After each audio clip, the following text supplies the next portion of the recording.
Hello, I'm Christina Rees with Heritage Auctions, and today we are here with Aviva Lehmann, the Senior Vice President and Director of American Art at Heritage, and we're going to talk about an event, a big sale that's coming up in November. It's an American Art sale. So what I want to start with is Heritage's relationship with American art, yes. 19th and 20th century American art, how it's changing, how it's evolving, what sets this apart from not just kind of our usual sales in this category, but even from other auction houses. What's going on with us in American art right now? I would say that it's only fitting that Heritage Auctions, America's auction house, the largest American auction house and the third largest in the world, would take American art so seriously and try and elevate it on a global scale, which is what we're doing. Mm-hmm. And we're doing it step by step. We've been doing this, we've been building this category aggressively for the past 10 years.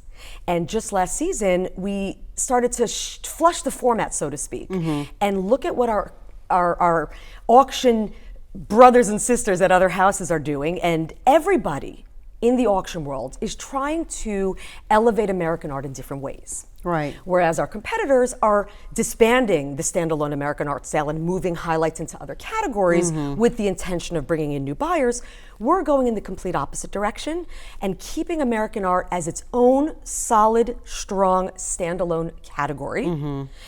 And in fact, we're taking in additional material to broaden the category, because the challenge we all have in our generation is to find new buyers, to find new scholars, to find new connoisseurs mm-hmm. who will continue the tradition of celebrating American art.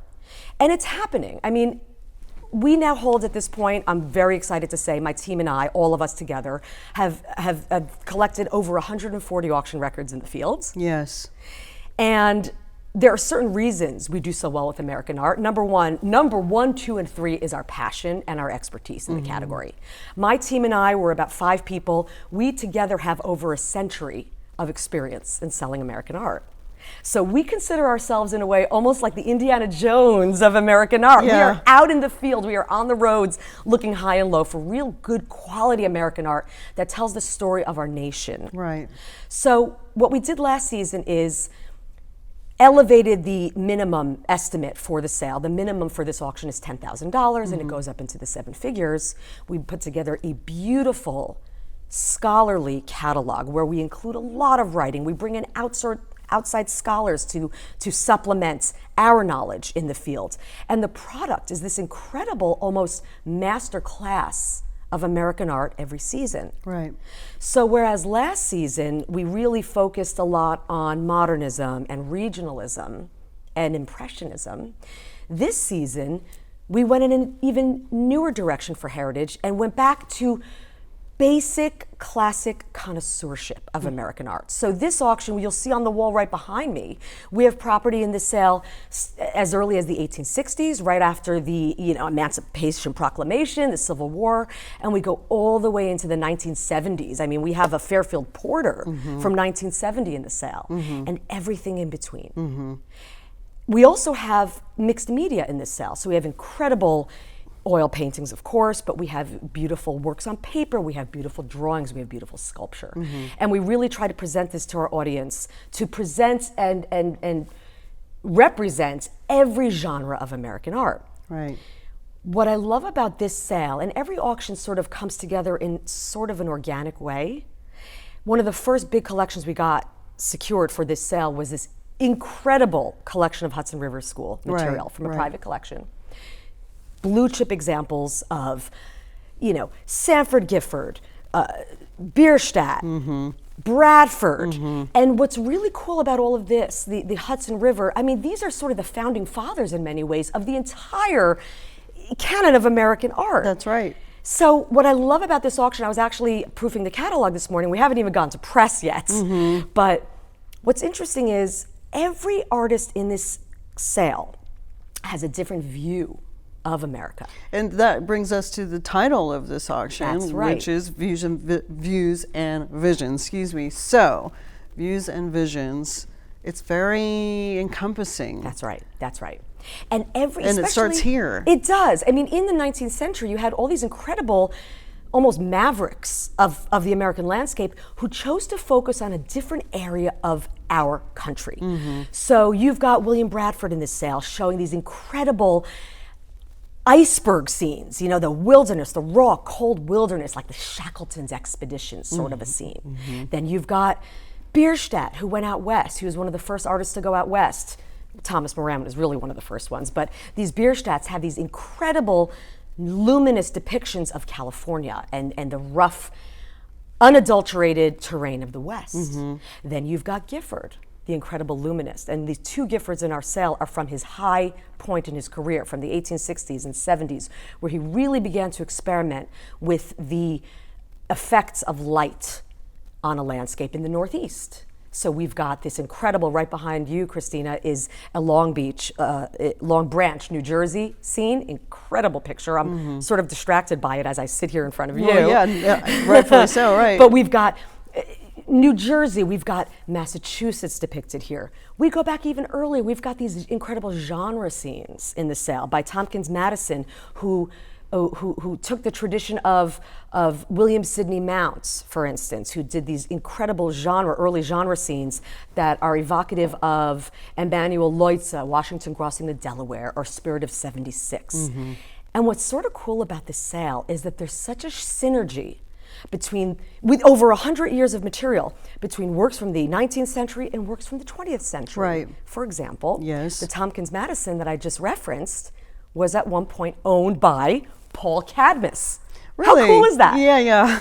I sort of love that. These connections are great. I sort of love that. I sort of love to see what artists collect, especially these crazy revolutionary modernists like the magic realists. The fact that Cadmus was collecting a genre scene, or, you know, we're modeling their work after the old masters in the Renaissance. I love that. It's just great because you're seeing how everything is built on everything that came before. That's exactly right. It's just all this way. And it's also the way that we started. We as Americans were able to even envision what we are as Americans and what America is, or what it was becoming, and how it evolved over time. Absolutely. Another fun thing, speaking of the synergy between all of the genres, is when I was proofing the catalog, I remembered that one critic referred to Cadmus, who in a way is sort of like the magic realists are, in a way, are degenerates, are Otto Dix. I know, right. Sort of fabulous in that way. But one critic, I mean, Cadmus was really quite,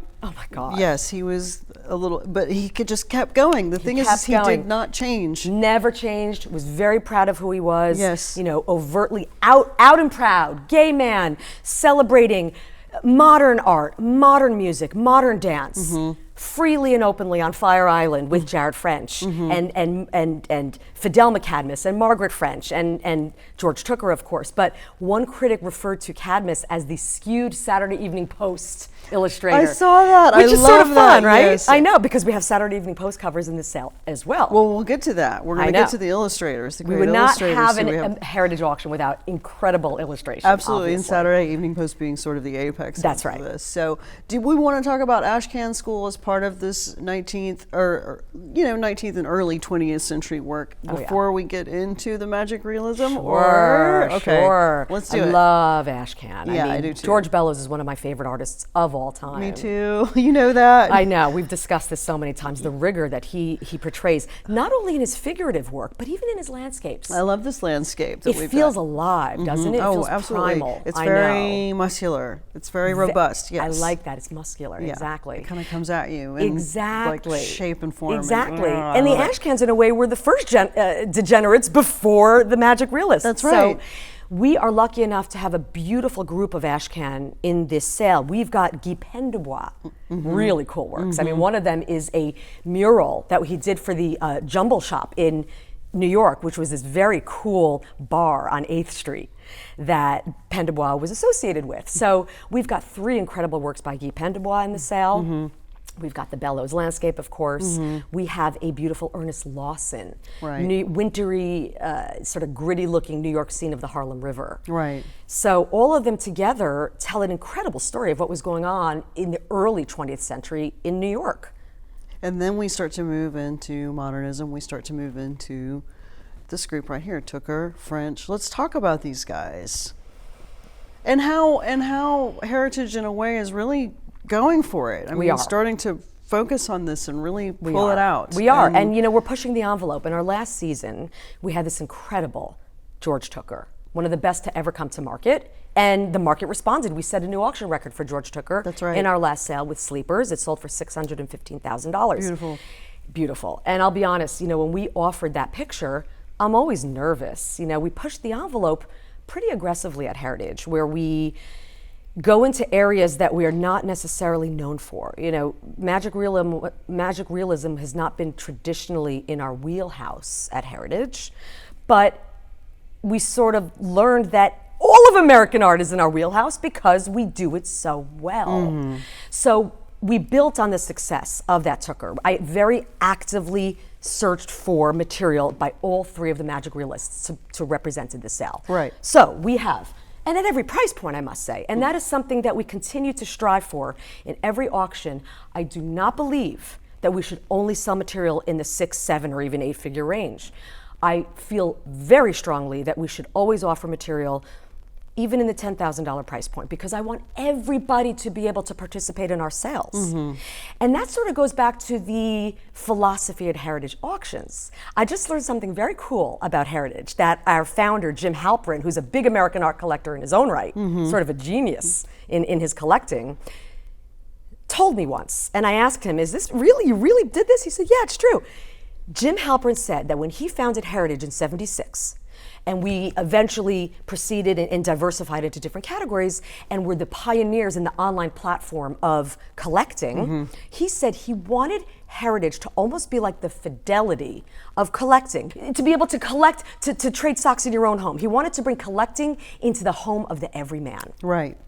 And it works. It works. You know, we bring in new buyers every season, and I give a lot of credit to Heritage Auctions in our platform, bringing collecting into every household. So on our website, in addition to our standalone catalog, you can get every piece of information that you may need to give yourself the confidence and the tools you need to buy art, to buy and sell. So I love that. That's Jim. It also does two things. It does that, everything that you're describing, and it also helps people who are sort of completists, who are like, but I don't have works on paper by this artist. That's or exactly I started right. with works on paper. Yeah. Now I need to move into the paintings, the pictures, Absolutely. and things like that. So it serves all these purposes to be able to offer the different price point types of art. I agree. I agree. And even in this specific section of the Magic Realists, we've got the Cadmus suite of drawings for one of his most seminal works, David and Goliath. Incredible draftsmanship in paper. You know, Paul beautiful. Cadmus was obviously gifted in every medium, but I'm particularly drawn to his drawings because when you look at them, if you did not know anything about Paul Cadmus, one might wonder if these are old master drawings. I know. Yeah. You know? Yeah. He hand-toned his own papers. He clearly looked at the Renaissance art in his drafting.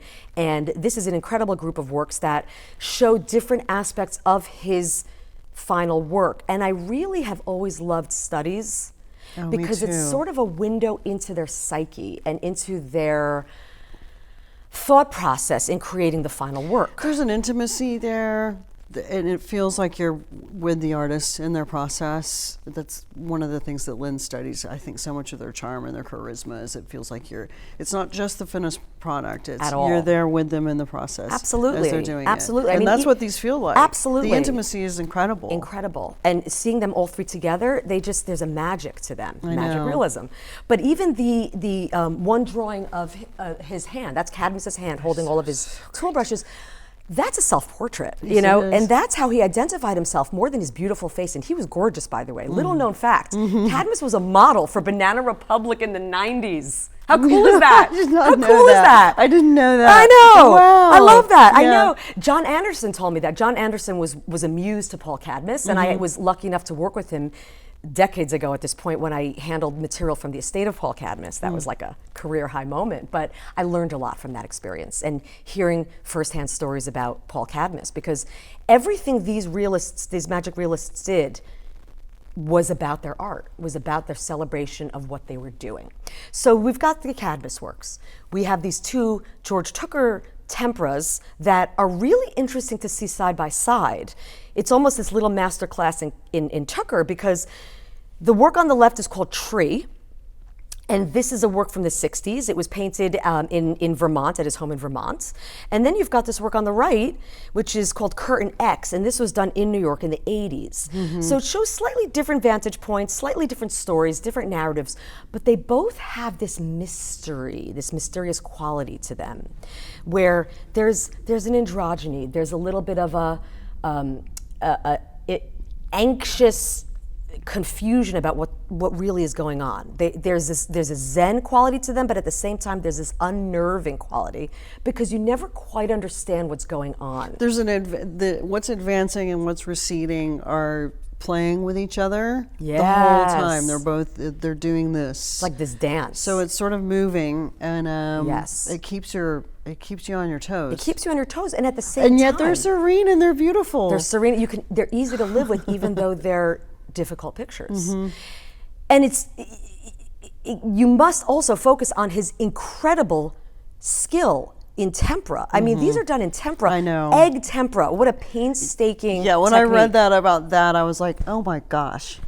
Wow, that's right? Something. Yeah. You know, Tucker did not complete that many tempera works, under 100 in his entire career, because sometimes it would take him an entire year to complete one tempera. Sure. They were painstaking. I mean, Yes. some of his brushes were just a few bristles. So when I look at these Tuckers, I think about all of that, and the marketplace does as well. And you know, there's such a synergy between the magic realists in particular, well, you could say this about all of American art, and the media of music, the media of film. We've discussed this. Artistic greats like Guillermo del Toro based film stills in Pan's Labyrinth on Tucker.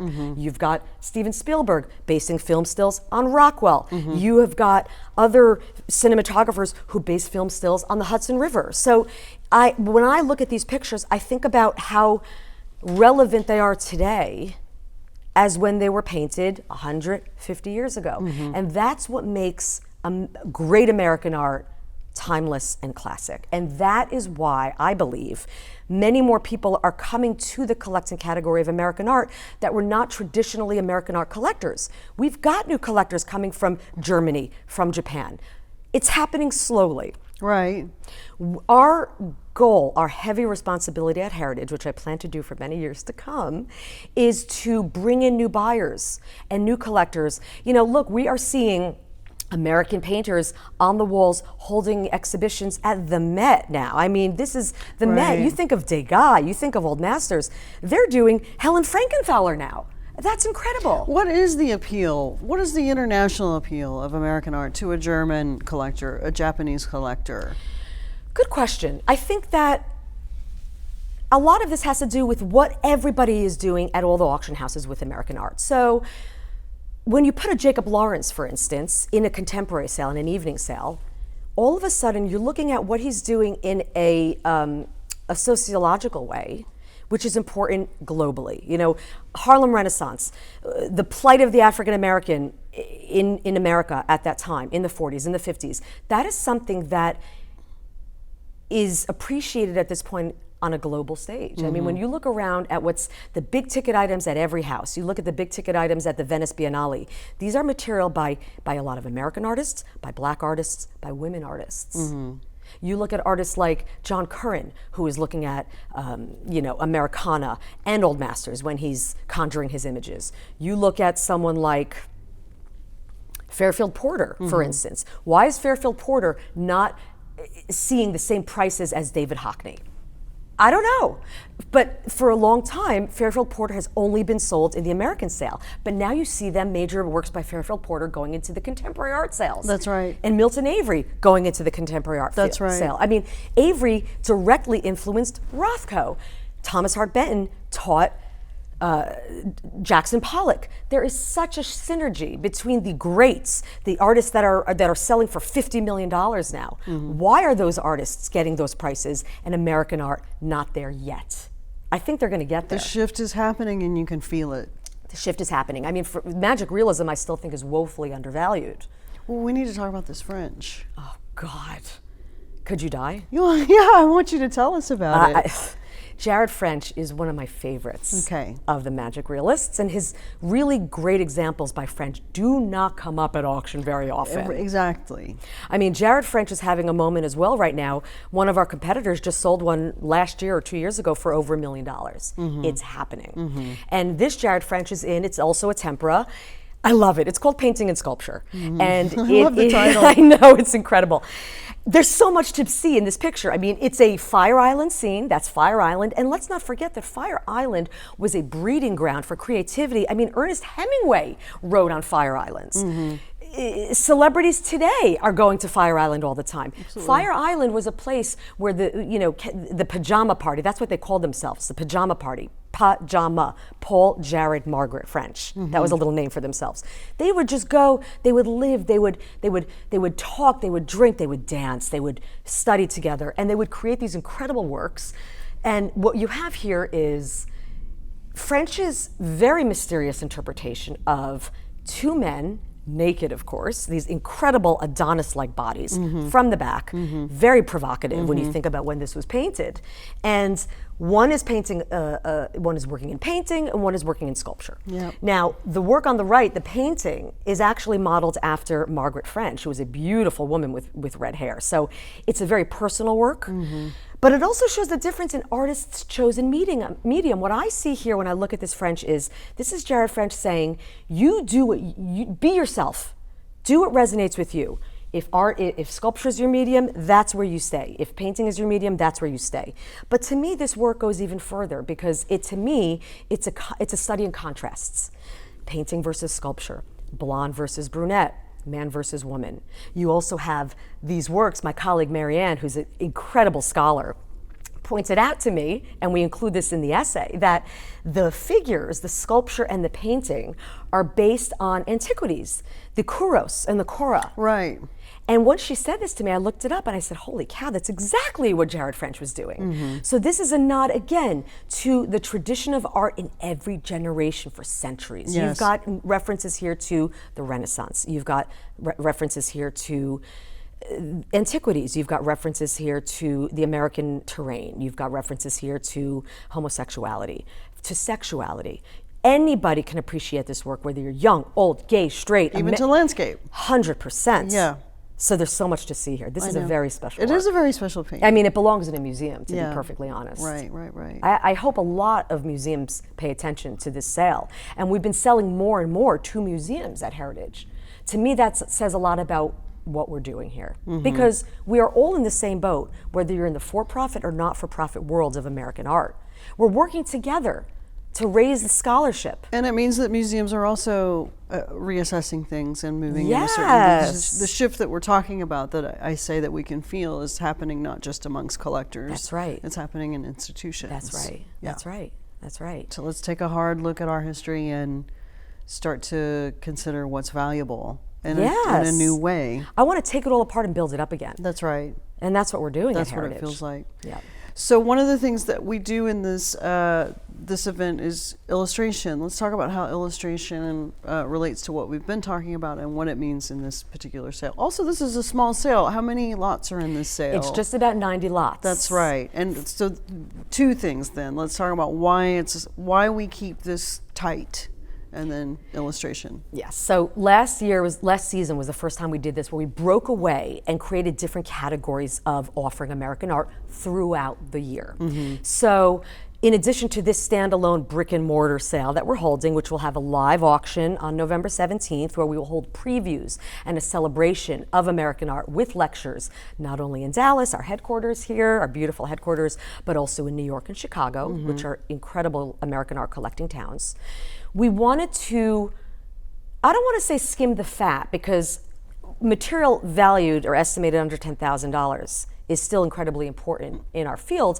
But by elevating the minimum to $10,000 in the sale, we can keep the sale smaller and tighter, under 100 lots. We can really spend time writing about every work, pulling images for the catalog that we put together, which is gorgeous, where you can really understand this material. I really look at our catalogs as modern day handbooks on American art. And we can only do that with a smaller group of pictures, so you can really focus on the scholarship of these incredible works.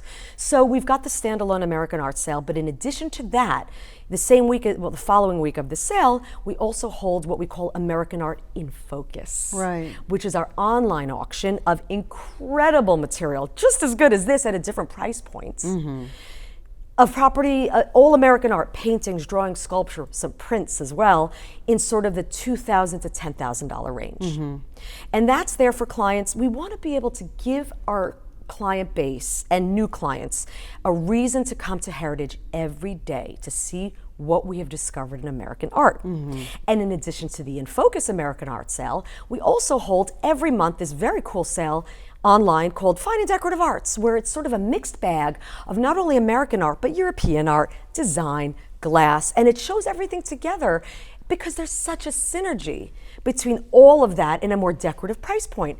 And what I love about those sales is that, you can find a really beautiful item, $500, all the way up to $10,000 as well. And those sales are great because those are a really wonderful way to sort of get your feet wet in collecting. Sometimes people will go to those sales and enter the site to look at a silver chalice that's sitting right next to a beautiful Hudson River picture, and that, just seeing that, then you go down the rabbit hole. And that's how you start finding passion in other areas. We believe, because we have such a strong revolutionary platform, we look at it as creating this incredible synergy every day. I mean, I don't know if you do this, Christina, but I will go onto our website sometimes to look at a handbag. And at the bottom of the page, I'll see other items I may like. Then next thing you know, it's 1 a.m. and I'm looking at everything and I'm placing bids on a Tamayo print. I mean, too. It's an addiction. I'm going to track this. I'm going to track this. 100%. I know. Yes. I mean, people who work in auction houses often have the collector bug. We are addicted. There's a great It's one of the quote. reasons we're here. 100%. There's an incredible documentary on Amazon Prime called The Rare Bookseller. I think that's what it's called. And Fran Lebowitz, this fabulous New York fixture, who is an incredible collector in her own right. She has thousands and thousands and thousands of books. I love This is why her. her move was so traumatizing for her. She had 9,000 books to move. She's so great. She's walking around the streets of the city smoking a cigarette and walking into a rare bookstore. But the quote she gave, and I think about this all the time, she says, there are two kinds of people in this world. There are those who collect and those who don't understand those of us who collect. That's right. And that's the truth. That's right. Because to people who don't collect, it's just stuff. But to us, it's everything. It gives us life. It's an obsession. I will collect It's until the thing the that day fires I die. up your brain, yes. It fires up our brain. It gives us fuel. Yeah. And listen, the world has become increasingly complicated and it can be dark at times. This is the best therapy to the dark aspects of life that I can think of. Family, friends, and art. Right. So illustration, let's talk a little bit about illustration, since it's a big part of what we do here. It's always, listen, and the work is so beautiful too. It's so beautiful. What's interesting, I was looking when I was proofing the catalog this morning, I said, this is the first sale I think in my entire career that I have not had a Norman Rockwell in the auction. And I sort of love that because, don't tell the Rockwell people that I said this. I love Rockwell, obviously. Yeah, he's the Mac Daddy of illustration art. I do too. His auction record is $46 million. However, he's not the only illustrator. He's not the only one. Right. And we've been saying this forever. With Rockwell being the Mac Daddy of American art, when I go around and I tell people what I do, they're like, oh, what kind of art do you sell? Oh, I say Norman Rockwell. Everybody knows Norman Rockwell, right? But since Rockwell is so popular, illustration art has all risen in value, and as we all know, high tides raise all ships. That's right. So I sort of love that we can take this sale and say, aside from Rockwell, even without the context of Rockwell, look at this incredible illustration in the sale. I mean, this is really incredible. I don't think we've ever had such a well-rounded and important group of illustration in one auction. That's how it strikes me. Yeah, I mean, we've got Leyendecker post covers. We've got John Clymer post covers. We have Amos Newell post covers. We have Maxfield Parrish works in this sale that are so incredible. I keep finding myself opening up my phone just to look at images of them. Yeah, that's right. They are unbelievable. Yeah. I can't wait for our audience to see them. So one of them in particular, this Parrish, is called Alphabet. Yeah.